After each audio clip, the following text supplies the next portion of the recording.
a Mesías Guevara, quien ha tenido la gentileza de venir a nuestro programa. Él ha sido candidato del Partido Morado en esta última elección y ahora vamos a conversar sobre el devenir de la segunda vuelta. Mesías, gracias por estar en el programa. No, Augusto, gracias por la invitación, más bien. Es un honor estar contigo. El honor es mío. Cuéntanos, ¿cuál es tu evaluación de la primera vuelta en el caso del Partido Morado? ¿Qué evaluación han hecho? ¿Qué conclusiones sacan? ¿Qué fue lo que pasó? Antes de ir a tu pregunta, me parece interesante lo que acabas de decir de la buena noticia, pero ahí nos trae muchas reflexiones. Fíjate que en estos momentos hemos tenido victorias peruanas de ciudadanos peruanos, pero individual, fíjate.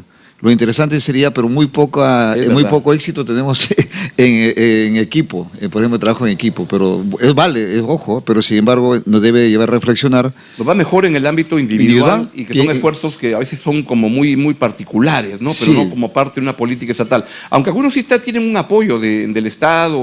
Claro, a la margen de eso, ¿no? Yo me voy que como persona, pero cuando vamos al tema del equipo, como que no nos va bien o por no decir que nos va mal, ¿no? Entonces uno tiene que decir, oye, hay que mejorar el trabajo en equipo y no hay que sumar esos esfuerzos individuales. Por lo tanto, eso creo que debemos también de reflexionar, ¿no? El deporte no es un tema tan mencionado en la política, ¿no? Cuando es un área fundamental en la vida de las personas, te enseña tantas cosas, disciplina, trabajo en equipo, cumplir las reglas, prepararte, y esas cosas como que el deporte es ninguneado usualmente en las políticas públicas. Lamentable, fíjate que incluso tú recordarás que antes del 85, cuando Alan García toma unas decisiones trascendentales muy grandilocuentes, él quiso eliminar 3 cursos. Exactamente. Eliminó educación física, eliminó educación cívica y religión. Bueno, la iglesia se opuso y no permitió que se elimine el curso de religión. Pero educación cívica, el Perú perdió el rumbo, la ética de valores, y educación física fue uno de los últimos mundiales que después fuimos, el 82, el 86, lo perdimos a las justas con Argentina. Entonces, fíjate que eso es malo, por eso las decisiones que dices tú hay que tomarlas siempre pensando de manera prospectiva, ¿no? Y eso se plantea en muchos ámbitos. Recuerdo haber conversado con Ricardo Gareca y te dice que es una lástima porque se nota que no hay una preparación física y que no hay además muchos profesionales en ese rubro en el Perú. Porque si no hay dónde enseñar, ¿para qué se van a preparar para eso? Fíjate que el tema del IPD, por ejemplo, que Instituto Peruano del Deporte, que ahora es muy lamentable, como está muy precario a nivel nacional. En las regiones, por ejemplo, ellos, el jefe de IPD a nivel regional, le piden al gobernador una terna y en función de esa terna eligen el IPD y eligen quién es responsable en la región. Pero sin embargo, luego ese IPD con la región tiene un vínculo muy limitado, por decir casi nulo. Y entonces, cuando responde a Lima, no responde a la región. No responde a la región cuando debería masificarse el deporte. Y pasan muchas penurias, muchas falencias económicas, administrativas y legales, y es por eso que no avanza el deporte a nivel nacional. Yo cuando fui gobernador impulsé, por ejemplo, los juegos que te digo interprovinciales, de fútbol, de maratón, hicimos, pero ya no lo han continuado, pero eso sí debe continuarse en todas las regiones. Y luego hacer un campeonato nacional en todas las disciplinas. Y el más popular, ¿no? El básquet, vóley, atletismo, maratón. Y veo que le das especial preocupación a los deportes colectivos, ¿no? Correcto. Y eso ayuda mucho a la disciplina, como dices tú. Ahora, volviendo, disculpa que... No, es un gran tema. Me gustan ese tipo de reflexiones, que las traigas. No, ¿por qué? Porque fíjate que simplemente el Perú nos falta trabajar. En equipo, hay que tener la capacidad y la reflexión de formar equipos de alto rendimiento, ¿no? O sea que en todas las disciplinas, empresariales, temas deportivas, temas sociales. Y el Perú tiene una gran virtud, fíjate, nosotros en nuestros genes tenemos lo que es el trabajo comunitario, la INA, por eso en las zonas rurales y periurbanas de las grandes ciudades todavía existen las faenas dominicales, ojo. Entonces, eso no debemos perderlo, hay que rescatar ese tema de la tradición del Perú antiguo. Muy bien dicho. ¿Cuál es tu evaluación, volviendo a la pregunta inicial, sobre el Partido Morado en esta campaña? Bueno, ¿qué experiencia sacan? ¿No fue un resultado? No, el punto de vista cuantitativo no nos ha ido bien, pero de vista cualitativo sí nos ha ido bien. ¿En qué sentido? ¿Cómo así? Porque fíjate que nosotros logramos poner en la agenda varios temas fundamentales, como el tema del que siempre hemos hablado, la transformación del Estado, el tema de la lucha contra la corrupción, el tema de la digitalización. Ahora todo el mundo habla ya, por ejemplo, ahora la señora Fujimori veo que está hablando del tema relacionado de lo que es la telesalud, la telemedicina. Incluso cuando fui congresista yo impulsé esa ley Ahora ya existe, ya hay esfuerzos, pero ahora falta masificar el tema relacionado también de lo que significa la inteligencia, la tecnología, incluso contra la seguridad ciudadana, y todo ese tema lo hemos puesto en la agenda. Por lo tanto, de ese punto de vista, sí estamos satisfechos. Claro, cuantitativamente no estamos satisfechos, pero sí nos faltó organización, nos faltó, que te digo, recursos. Lamentablemente nuestra campaña no tuvo un alcance nacional y por eso tuvimos el resultado cuantitativamente, pero como digo, cualitativamente sí tuvimos gran éxito, porque el uso del plan de gobierno del partido fue catalogado como uno de los mejores, y eso es una contribución no solamente para el partido, sino para el país, ¿no? Y tú dices que no se pudo sacar más votos por eso, falta de organización, falta sí, porque fíjate que no tuvimos recursos para poder avanzar en la campaña. No tuvimos candidatos en varias regiones, como en cerca de 10 regiones, no tuvimos candidatos a diputados, senadores, por diversos motivos orgánicos del partido, pero nosotros seguimos para adelante. Tú sabes de que cuando ya te metes, te subes al caballo, tienes que, así sea bronco, chúcaro, tienes que seguir hasta el último, y eso fue lo que seguimos nosotros. Estaba justamente buscando el número exacto de votos que obtuvieron. Fue cerca de 82.196 votos. Sí, por ahí más o menos. Que era muy bajo. ¿Estuvieron en algunas zonas particularmente concentrados? No, al final nos quedamos en Lima nada más. La gran cantidad de votos que tú ves fue de Lima, porque ya por ejemplo, en Cusco, Puno, Ayacucho, Madre de Dios, Ucayali, mismo Cajamarca, no tuvimos completado nuestros candidatos a diputados y senadores, y eso fue lo que no nos permitió tener esa cobertura. Y por otros temas internos que no prefiero, en la dirigencia, espero que ellos den ya el informe final, ¿no? ¿Y cuál es tu relación ahora con el Partido Morado? Bueno, la relación es, yo soy militante del partido, no pienso renunciar hasta que nosotros no hemos pasado la valla electoral. No logramos tener 7 diputados y 3 senadores que manda la ley, y nuestro plazo, ahora vienen las municipales y regionales, donde hayan candidatos. Hemos hecho el compromiso que vamos a ir a colaborar con un granito de arena, pero sin lugar a dudas nosotros ya hasta el 31 de diciembre nuestro vínculo con el partido oficialmente. Hasta fin de año. Claro, en el jurado porque el partido pierde perdemos la inscripción, y luego ya veremos qué se hace, si hay un consenso con la dirigencia nacional, y veremos si continuamos con el partido, ¿no? ¿Y están conversando eso para ver qué hacen después? ¿Van a participar en las elecciones municipales? Municipales, sí. Van a participar. Ahí estamos en eso, y bueno, vamos a apoyar, como te digo, donde haya candidaturas, ¿no? Correcto. Y eso se está conversando y a ver qué... Sí, la base, la militancia se están moviéndose a nivel nacional y están haciendo un gran esfuerzo.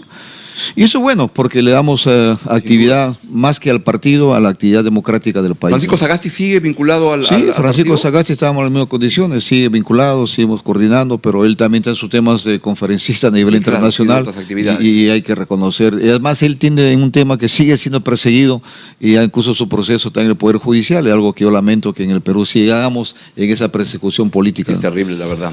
Eso no puede ser, o sea, que utilizas tú a la justicia como un cuchillo para estar ahí en todos los sentidos, ¿no? Sin duda. Vamos avanzando entonces en esta segunda vuelta. El Partido Morado, o tú personalmente, ¿cómo están involucrados? ¿Cuál es el papel que quieren tener? ¿Qué es lo que opinas? Mira, el partido, la dirigencia, el comité ejecutivo y el comité político sacaron un pronunciamiento en la que decían que ellos no estaban ni con Sánchez ni con Keiko Fujimori, cuestionaban ambos, pero sin embargo al final pusieron una salida, en el sentido de que un punto, mejor dicho, en la que a la militancia en general nos dejaban en libertad para decidir por quién votábamos. Nosotros, la plancha presidencial, con grupo de candidatos a diputados, senadores y parlamento andino, y también con grupo de militantes, decidimos apoyar a Roberto Sánchez con el voto. En ese sentido, nada más hemos llegado. Pero no es el partido, sino que eres individualmente tú, la integrante de la plancha presidencial, y también candidatos al Parlamento andino, como Claudia Cisneros, por ejemplo, candidato. Ella es militante del partido. Ella invitada, pero también se integró a esta lista de que hemos dado a conocer nuestra posición. Fíjate que nosotros decimos que nosotros era entre el fujimorismo y el antifujimorismo. Yo te voy a ser sincero. Entonces nosotros optamos por ir, como siempre hemos estado, una lucha frontal contra el fujimorismo. Ahora quiero que puedas ahondar en esas ideas. Pero antes que eso, si pueden poner esta portada del diario La República, por favor, que salió hace como 2 viernes, donde se anunciaba un acuerdo democrático por el Perú, ¿no? Pueden poner, por favor, la portada. Ahí está, justamente. Frente Social plantea un acuerdo democrático por el Perú, y pues ahí estás tú en la fotografía. Sí. ¿De qué se trata esto? Lo que pasa es que el Frente Social, donde está el SUTET, fundamentalmente como base social, y también está la Federación de Estudiantes, nos convocaron a diversas fuerzas políticas y candidatos, ex candidatos presidenciales, y tuvimos varios. y donde se planteaba 10 puntos. Ahí vi las fotos a Marisol Perestello. Sí, estuvieron varios, Johnny Lescano, estuvo del APRA, estuvieron también de otros partidos políticos, varios estuvimos, y nos plantearon una agenda de 10 puntos en la que en los 9 puntos hubo acuerdo, porque era lo que estamos pensando todos los peruanos de buena voluntad, y el punto 10 sí hubo bastante discrepancia, te soy sincero. El punto 10 era, si lo reviso, es uno que lo que invitaban es que a los candidatos de la segunda vuelta respetaran el resultado, pero que recortaran su mandato a 2 años para convocar a nuevas elecciones el 2028. Sí, yo en lo personal no estuve de acuerdo y mostré mi discrepancia pública. Un poco absurdo, ¿no? Porque para que haya elecciones. No, lo que pasa es que en nuestro caso, de manera particular en mi persona, y habiendo sido candidato presidencial, lo veo como un conflicto de intereses.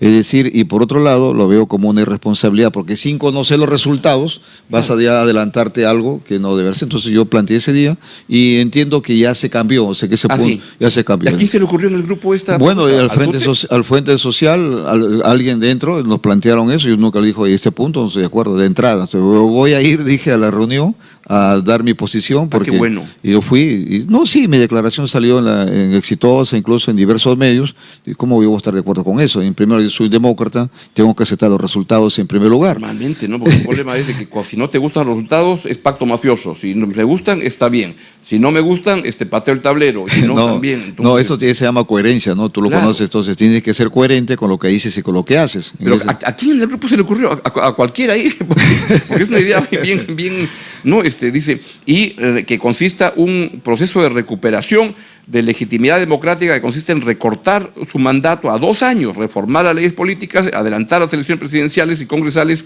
y garantizar nuevas autoridades sin cuestionamientos electorales en julio del 2028. Yo pienso que esa propuesta fue producto de la calentura en ese momento, ¿no? Pero en ese momento un líder político tiene que tener la cabeza fría en todo momento. Si los resultados hoy no son positivos, pero en otros momentos pueden ser negativos, y así o positivos pueden ser. Y eso pasa en la democracia, estamos en el péndulo. Si hoy el pueblo te dice no, pero mañana dice sí. Y si hoy te dice sí, mañana te dice no. Por lo tanto, ese es el juego de la democracia, hay que aceptar. Así es la política, la democracia sobre todo, ¿no?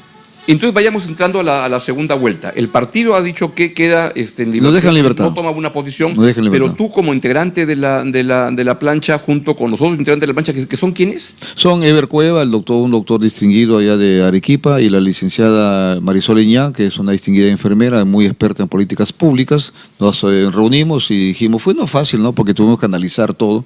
Y ¿Fue fácil? No fue fácil desde el punto de vista tomar la decisión, porque teníamos que tejer o construir un comunicado que de manera que sea el correlato de lo que es el comunicado del partido, porque no hubiera un distanciamiento como otros partidos ha ocurrido. Acá no, dijimos, nos acogemos a la libertad que nos da la militancia, y por otro lado ya decidimos ya la parte programática, puntos claros como la gobernabilidad, equilibrio de poderes. El Perú, mi querido Augusto, tú mejor que yo lo sabes, en el sentido de que el Perú tenemos que rescatar no solamente el equilibrio de poderes, sino la institucionalidad. En estos momentos todas las instituciones están copadas por ese pacto que gobierna el Congreso, donde lidera el fujimorismo, y nosotros dijimos, no, hay que ser claros en esos momentos, ¿no? En esa parte yo tengo algunas dudas de que este pacto, me da la impresión que esto de pacto mafioso es un invento de la República cuando no le gustan los resultados. Si sale Deli Espinosa del Colegio de Abogados, está bien. Si no, si salía Abanto era pacto mafioso. Si no, cuando no le gustan las leyes, habla de pacto mafioso. Todas las leyes son leyes pro crimen, y uno dice, oye, acá hay un montón de leyes diferentes. Pero en ese caso en particular, Roberto Sánchez, ¿dónde estuvo para ti en estos 5 años? Estuvo en Ganímedes, en Marte. Él no tuvo nada que ver, él no era un ministro de Estado de Pedro Castillo, él no es de Perú Libre, no estuvo presente en todas las decisiones, en todas las votaciones junto. ¿Por qué lo sacas a Roberto Sánchez y te quedas con lo malo de Keiko Fujimori, y Sánchez queda como muy libre y ileso de estas cosas? No, por eso te decía que la decisión no fue fácil, ¿no? En primer lugar, porque incluso tú recordarás que cuando yo fui al debate, yo debatí con la señora Fujimori, claro, y con Roberto Sánchez. Incluso con Roberto Sánchez tuvimos un clinch bien duro, porque él incluso llevó un camote y me lo rompió en la cara, Claro. y me dijo, usted es camote porque es moreado por fuera y naranja por dentro.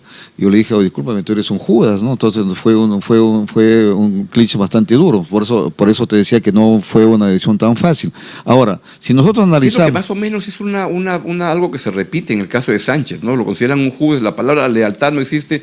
Yehudi de Simón tuvo problemas con la ley, etcétera, y le robó el partido, se tiró el partido junto por el Perú y se lo choreó Sánchez. Y luego el día del golpe de Pedro Castillo lo condenó, pero después se alineó sin problemas. Entonces es un saltimbanqui que va cambiando permanentemente. ¿Y esto no le preocupa a una persona que cambia de opinión tanto? Por eso te decía de que en estos momentos... Es un oportunista, ¿no? Los dos es en el juego político, ¿no? Porque en estos momentos, lamentablemente, la política en el Perú y en el mundo en general se ha distorsionado bastante. Ya no está la coherencia que es básica y fundamental. Ahora, volviendo al análisis que tú me indicas, me invocas en ese sentido, fíjate que hay que analizar fríamente. ¿Por qué? Tu amigo Cerrón, tu gran amigo. Mi amigo Cerrón. ya parece contar los días, ¿no? No, todos los días. Hoy día hemos llevado contigo y hoy se cumplen 972 días. ¿Ves? Y estamos haciendo un programa especial cuando se cumplan los 1000 días. Me acuerdo. Prófugo menos buscado en la historia del Perú y del mundo. Pero, ¿qué es lo que resulta? Mira, el ala, donde está Keiko Fujimori, el ala, ellos crearon la palabra caviar. Entonces, en contraposición, se creó la palabra por crimen y pacto mafioso. Entonces, y tú ves que ahora ya muy poco hablan de caviar. Antes caviar. Entonces se antepuso esas palabras para poder combatir a esta señora, a esta palabra caviar. Ahora, ¿qué ha resultado? Después del 7 de diciembre del 2022, cuando nunca voy a explicar, y es algo que yo siempre digo, el señor Pedro Castillo tiene que explicar lo que hizo. ¿Por qué hizo lo que hizo? Pero ahí en adelante simplemente vemos que el control del país lo tomó el fujimorismo con la alianza con el señor Cerrón. Claro, y con Sánchez ahí sentado. Claro, pero Sánchez no estuvo sentado en la mesa directiva, ojo. No en la mesa directiva, no pero están sus votos ahí. Claro, ahí han habido votos que han coincidido y otros votos que no han coincidido, o sea que han entrado al juego de la política. Ahora Sánchez ahí, como dices tú, se movió muy bien porque él debió haber sido incluso desaforado, igual que Bexy Chávez. Claro. Pero sin embargo, yo los votos que vi fue que el fujimorismo lo amparó con 15 votos y evitó que lo desafueren. Y ahora también hay otro argumento, el factor Gaela, que Gaela tú sabes que es una señora, un trans, y entonces en ese sentido yo no lo veía. ¿Qué pasó con Gaela? Yo la tuve acá en el programa durante la campaña. Es que ella, si lo sacaban a Sánchez, ella subía al Congreso.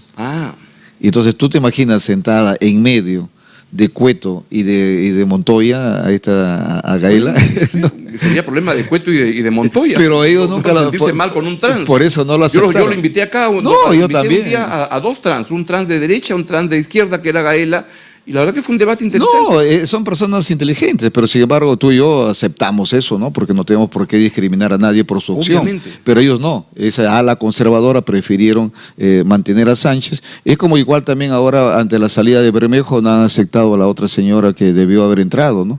No recuerdo su nombre. Claro. Saraí, no sé. Decían que no, que cuando es sacado por un tema de terrorismo, etcétera, no se le reemplaza. Pero eso es un tema por eso está mal. Entonces, eso es lo que ha manejado el Congreso. Ahora, ¿qué los ha unido desde el 7 de diciembre hasta hoy? Porque el Congreso ha manejado el país, eso no podemos estar en desacuerdo. El Congreso ha puesto a Balcázar, el Congreso puso a Gerí, puso y protegió y blindó a Dina Boluarte. Entonces, es el Congreso que hoy maneja incluso Rospigliosi, que da órdenes para que paguen el tema de los aviones de la última casa. Mi pregunta va, ¿por qué sacas a Sánchez yo te digo, coalición cuando él ha estado en el Congreso cortando el jamón? No, claro, pero no creo que haya cortado el jamón, ha sido uno más del Congreso. Pero con sus votos avalaba todo eso. Seguro, pero sin embargo los que han estado dirigiendo la mesa directiva han sido Fujimori con Cerrón y compañía, con Acuña y con los propios Luna. Por lo tanto, el otro también seguramente ha estado ahí, pero no ha estado tan evidente como han estado los otros. Porque fíjate que quienes pusieron el tema de Balcázar, quienes pusieron a la Junta Nacional de Justicia, al Defensor del Pueblo, al Tribunal Constitucional. Por lo tanto, ¿tiene responsabilidad Sánchez? Sí lo tiene, ojo, yo no voy a disculparlo porque es un tema que él tiene que explicar, pero más allá de esta responsabilidad que tiene, yo creo que la gran responsabilidad mayor la tiene en el balance. En el balance prefieres optar por Sánchez y declarar que votas por Sánchez en vez de Keiko Fujimori. Porque yo por la media histórica, ¿no? Y en estos momentos el fujimorismo, fíjate que yo creo que ya controlan el Tribunal Constitucional, controlan la Junta Nacional de Justicia, controlan la Defensa del Pueblo, han hecho que regrese el Ministerio Público, ya están a punto de tomar el sistema electoral con la OMP y el Jurado Nacional de Elecciones, y Dios sabe en qué porcentaje ya tienen controlado el Poder Judicial. Ahora, darles el Poder Ejecutivo sería algo absoluto. Ellos ya simplemente, ahora están de facto.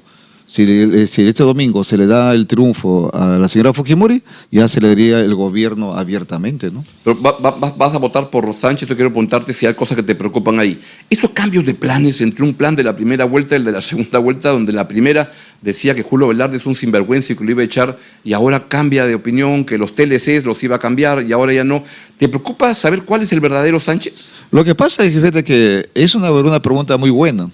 Ahora, Sánchez tiene que entender, si es que el pueblo le da la victoria, tiene que ya cambiar su posición, tiene que tener una posición rígida, porque no solamente va a estar vigilado por el Congreso, por el Senado y diputados, sino por la población en general. Ahora, todos cambian, mi querido Augusto. Sin duda. Todos cambian. La hoja de ruta. Si te digo, ¿con cuál Sánchez te quedas? ¿Con el de la primera vuelta? Bueno, yo que quería votar a Julio Velarde de una manera muy prepotente y muy malcriada. Yo me quedaría cuando escuchaba a Sánchez diciendo eso, decía: ¿a quién le ha ganado Sánchez? Oye, correcto. ¿qué sabe el burro de alfajores? Correcto. De economía no sabe, pero nada. Economía y otros temas. Y casi todos los temas. Pero sin embargo, fíjate que yo creo que debemos quedarnos con el Sánchez vigilado, con el criticado que vamos a tener todos. Espero que cumpla con su palabra, ¿no? O sea que eso ahorita, creo yo, por ejemplo, me asusta también la señora Fujimori cuando ella dice que va a ser como gobierno de su padre. No sé quién le ha aconsejado de que diga eso.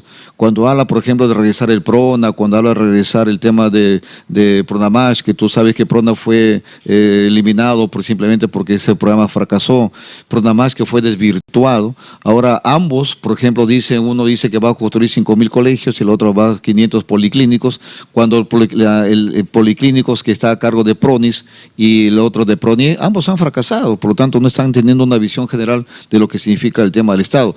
Ambos son preocupantes, estoy de acuerdo contigo. Te pregunto por Sánchez, ¿te preocupa que sea percibido como el hombre de la minería ilegal en el Congreso? Ha sido el vocero, promovió todas las leyes del Reinfo y ha estado siempre en las marchas con los mineros ilegales. ¿Te preocupa tener a alguien tan vinculado al crimen organizado como presidente de la República como Sánchez? Fíjate que ahí yo quería ser justo con todos. Creo que todos están involucrados con la minería ilegal, ojo. Tanto la señora Fujimori, con el señor, ambos han votado por la ampliación de la Reinfo, igual que López Aliaga. López Aliaga incluso tiene militantes. Es decir, la minería ilegal, todos lo miran, todos los partidos políticos que están en el gobierno, en el Congreso hoy, por no decir la gran mayoría, lo ven a la minería ilegal como una actividad que quieren incluso legalizar. O sea, que miran de reojo, se aplastan la nariz y conviven con ellos. Son pocos los congresistas que han dado la talla a la defensa para no ir con el Reinfo, pero Fuerza Popular, Renovación Popular y Juntos por el Perú y el mismo Podemos, todos han tenido integrantes de la minería ilegal dentro de sus organizaciones. Pero tú eliges a Sánchez, ¿te parece que es menos? No, es que yo lo que te digo es que en estos momentos el fujimorismo controla casi todas las instituciones del Estado y Roberto Sánchez, los Juntos por el Perú, no tiene ese control, por lo tanto habría que buscar un equilibrio en el gobierno en estos momentos, ¿no?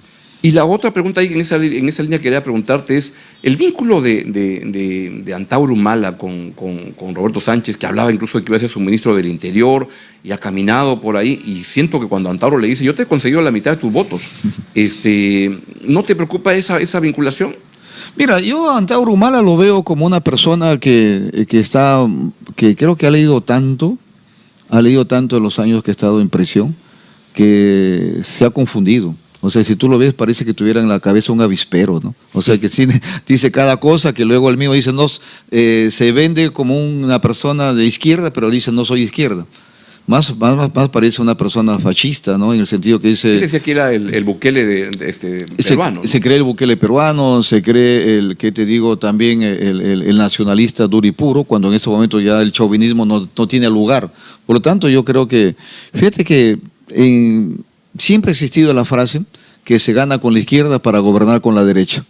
Entonces yo pienso que en estos momentos son poses políticas, son gestos que ambos están dando. Incluso la misma señora Fujimori, ¿no? Que está, ambos, el día del debate, si tú recordarás, parecía una lluvia de millones. Uno ofrecía elevar el nivel, el sueldo mínimo vital, el otro ofrecía bonos para las cocinas familiares, decía Prona que vamos a hacer los kits escolares, pero ambos ofrecían como si fuera un carnaval. Pues estos homenajes que le hace Sánchez a Antauro Humala, ¿te preocupan que su visión de lo que es la gesta del andahuaylazo y todo eso? Es un tema yo creo que debe preocupar también, efectivamente, pero sin embargo yo creo que ya es una opción que ellos tendrían que hacer la explicación. ¿Ellos son quienes? Roberto Sánchez y ellos y su equipo, ¿no? Que ellos están ahí definiendo su estrategia de campaña. Sin lugar a dudas, Antauro Humala incluso no tiene respeto ni hasta por su familia, ¿no? Nada. Por eso, claro. Entonces, sentimos. Y si él se ha apartado... Lo que tiene es fusilar a los expresidentes en la plaza de armas y donde él mismo lo va a fusilar. Y a esa persona, Roberto Sánchez, le decía que iba a ser su ministro del Interior. Yo pienso que, fíjate que tú crees que eso puede hacer Antauro Humala. Yo pienso que eso más son poses políticas, son creo que gestos. No, pero cuando el señor Sánchez, que pretende estar en la segunda vuelta y es un candidato que podría ser presidente del Perú, avala esas cosas y le parece bien, caminaba del brazo de Antauro Humala, sí me preocupa, ¿no? Que hasta ahora incluso la guardia que lo cuida es la guardia que le pone a Antauro Humala en todos los mítines. Sí, seguramente, porque te digo, como te vuelvo a repetir, ambas candidaturas son preocupantes. Por ejemplo, el caso del fujimorismo se ha quedado congelado en el tema de lo que es la Chavín de Huántar y el GEIN para el tema de seguridad ciudadana. Y este domingo yo pensé que ella iba a decir cosas más trascendentales. El Chavín de Huántar, que ya prácticamente ya cambió su historia, hay que agradecerles por esa gesta, y también a GEIN, pero han fracasado. ¿Quién fue el último ministro del Interior de GERI? Fue Tiburcio, uno de los integrantes de GEIN. Por lo tanto, el GEIN y lo que es el tema de Chavín de Huántar ya quedó prácticamente en la historia como hechos épicos, pero ya veo. Ya ahora ya están descolocados, desubicados. Y algo que me preocupa que ambos en el tema de seguridad ciudadana, tanto Sánchez como la señora Fujimori, no hablaron de lo que significa la inteligencia, la ciberseguridad, no hablaron de tecnología digital, lo que el tema de la geolocalización. No hablaron nada de eso. O sea, por eso te digo, ambos tienen muchas dudas. Y ahí hay que ver en estos días qué es lo que digan, ¿no? Mencionaste que el expresidente Francisco Sagasti es víctima de la persecución de la justicia. ¿Te preocupa o te parece correcto que lleve el señor Roberto Sánchez como adalid de la reforma de la justicia a alguien como José Domingo Pérez, que ha sido el cabecilla de todas estas arbitrariedades contra tanta gente? Cada día va saliendo nuevos nombres que los declaran inocentes. Lourdes Flores es la última, y etcétera. Meten al bote, pero Pablo Kuczynski, Ollantumala. Alguien como Domingo Pérez, que me parece que ha usado la justicia con fines políticos, sea la persona que Sánchez cree que es el adalid de su reforma de la justicia. Fíjate que si algo nosotros los peruanos tenemos que hacer, los demócratas sobre todo, es buscar la independencia del poder, del sistema de justicia. Y eso parte precisamente de la Junta Nacional de Justicia, del Tribunal Constitucional y de la Fiscalía y del Poder Judicial.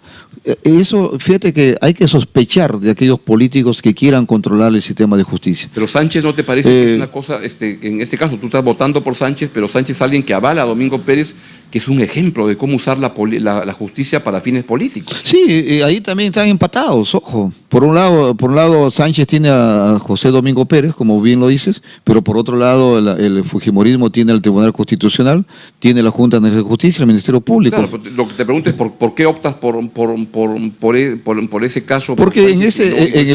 ninguno me gusta. Claro, ninguno me gusta, pero sin embargo en este caso tenemos que decidir. El menos malo. Fíjate que el menos malo y el que tenga menos antecedentes antidemocráticos. En este caso José Domingo Pérez, que tiene una de luces, otra de sombra. Yo no soy abogado, te soy sincero, y no conozco los procesos judiciales ni menos procesales, penal, civil, lo que hay, pero sin embargo creo que también así como han tenido derrotas, han tenido victorias. En ese caso, en el caso de la gran falla que ha tenido José Domingo Pérez, a mi entender, es que amplió demasiado el tema y, como dices tú, involucró a todo el mundo. A todo el mundo involucró. Eso, a técnicos es como tirar una atarraya. Demócratas que hacían su trabajo, los ha metido a ver a quién chapaba. Tirado una atarraya, una red, y lo que hay ahí, entonces eso ha sido malo cuando la investigación... Y además chantajeaba a testigos que los metían en ese bote para que acusaran a personas... Con el tema de la colaboración eficaz, que también se ha distorsionado. Por lo tanto, fíjate que ambos tienen sus mochilas ahí.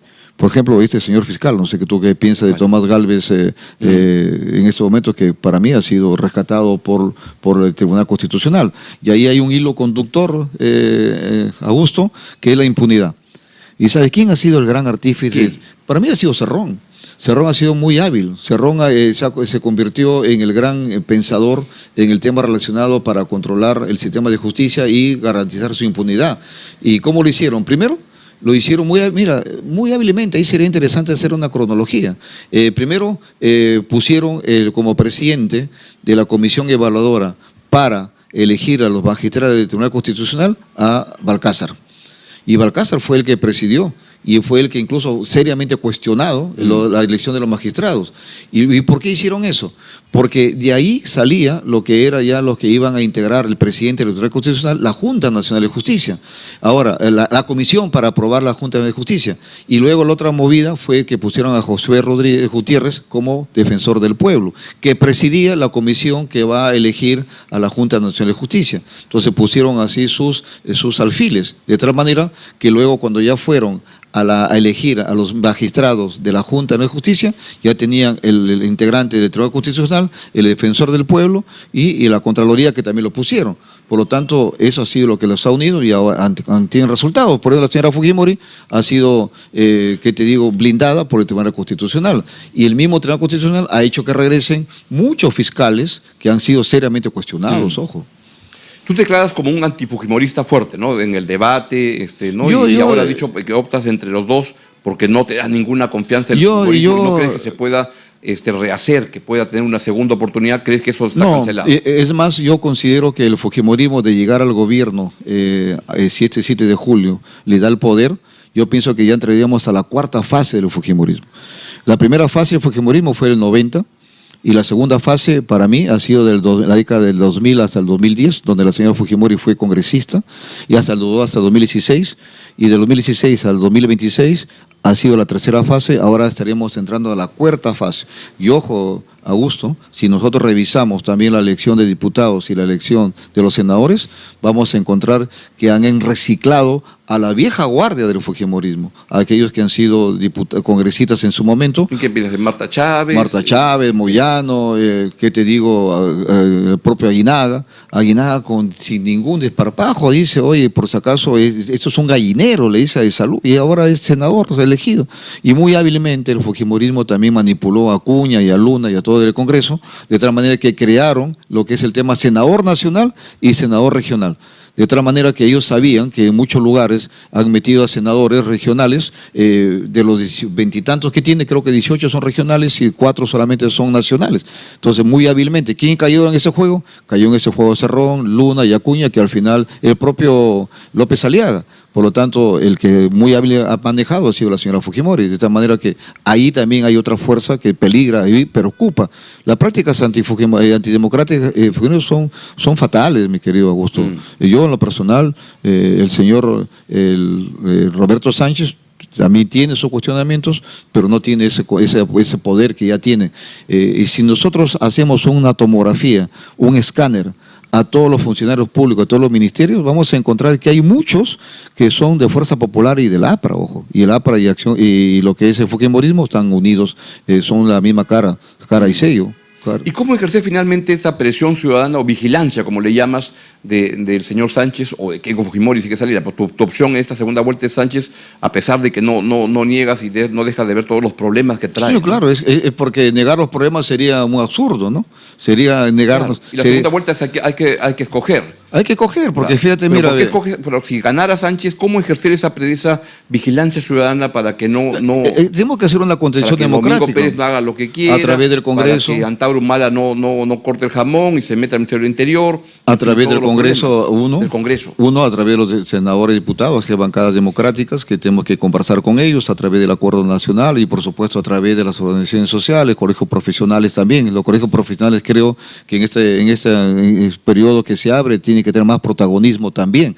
Y por supuesto las organizaciones como las rondas campesinas, es decir, todos tenemos que integrarnos. Y los gobiernos regionales también, que este año hay elecciones, esperemos que también haya ahí una democratización abierta y no sea copado por los partidos políticos que hoy están en el Congreso. ¿Y tu actuación política va a estar más en el Partido Morado o quizá más en este Frente Social? ¿Dónde piensas tener tu carrera política continuada? Yo sigo en el Partido Morado, como te digo, en su momento tomaremos la decisión. Yo no voy a renunciar al partido porque se vería ¿no? De mala manera, ¿no? Claro. Porque es de manera antidemocrática. Yo tengo que seguir hasta el final, hasta donde ya hay alguien que apague la luz, pero yo no voy a apagar la luz. Previsiblemente el 31 de diciembre, Sí, yo no voy a salvo poder. que quieran Claro, recoger firmas. ya es y un tema organizar ya el de partido. la... Ahí tenemos que hacer varios cambios internos, que eso ya le dejo a la dirigencia y a la militancia. Por ejemplo, yo sí creo que el estatuto deberíamos de cambiarlo urgentemente, ¿no? Hacerlo más democrático, hacerlo más participativo, y si están esas condiciones, y luego también ver el rebranding, que tenemos que hacer también ahí algo interno, que hay que pensarlo. Pero eso ya lo dejo a la dirigencia y a la militancia. Yo estaré donde ellos, la mayoría, indiquen, ¿no? Decía, muchas gracias por estar en el programa. No, gracias, decirnos Augusto, cuál es como tu siempre. posición. Quiero invitar así a los que no ganaron, pero que su voz es importante para determinar por quién sugieren o por qué posición toman de te agradezco, la votación, fíjate ¿no? que yo en lo personal, por ejemplo, respeto todos los votos, o blanco, nulo, viciado, pues, si voten por la señora Fujimori o voten por Sánchez, hay que respetarlo, estamos en el mundo de la democracia, pero sí creo que estamos en un momento crucial para el país y que debemos de tomar una decisión, ya sea por la señora Fujimori o por el señor Sánchez. No cabe el voto blanco ni viciado, por más respetable que sea. Claro. Pues ha sido Mesías Guevara, que fue candidato del Partido Morado en esta campaña electoral y nos ha contado por qué toma decisiones en la segunda vuelta y sobre su futuro político. Muchísimas gracias. Gracias, Augusto, como Un siempre. gusto tenerlo en el programa.